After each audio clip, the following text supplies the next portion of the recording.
Good morning guys at ngayon ay tayo ay magluluto ng macaroni spaghetti. Samahan niyo ako, manood kayo ng aking gagawin na spaghetti, macaroni.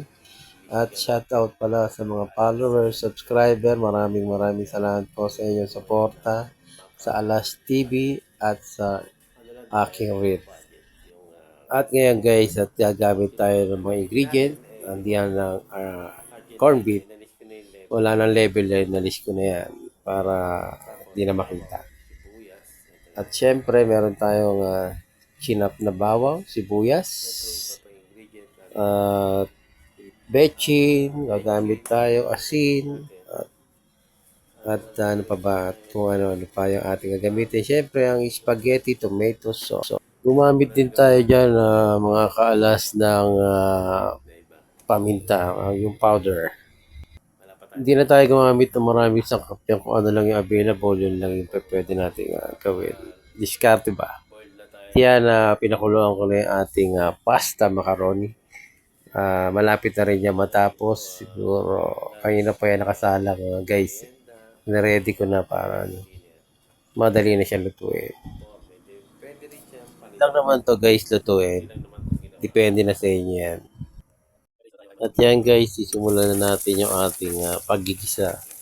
Siyempre, napainit na tayo ng mantika at unahin natin ang sibuyas. Mekos. Pagkatapos na, mekos. Yan. Isusunod natin dyan ay ang ating bawang. Mekos ulit. Halu-haluin. Ayan. Yung gamit ko pala dyan guys na spaghetti sauce, kukunti lang yan at siguro mapapansin nyo medyo malabnaw.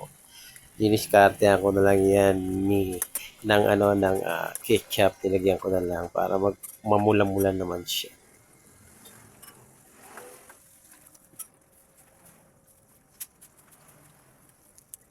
Of course, ilalagay natin ng cheese, keso.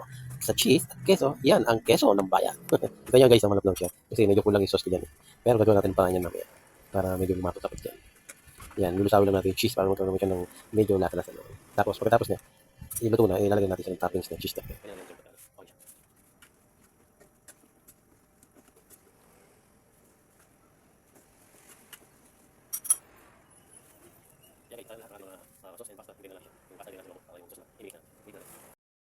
Hi guys, ito na yung niluto natin. Ayan, ang macaroni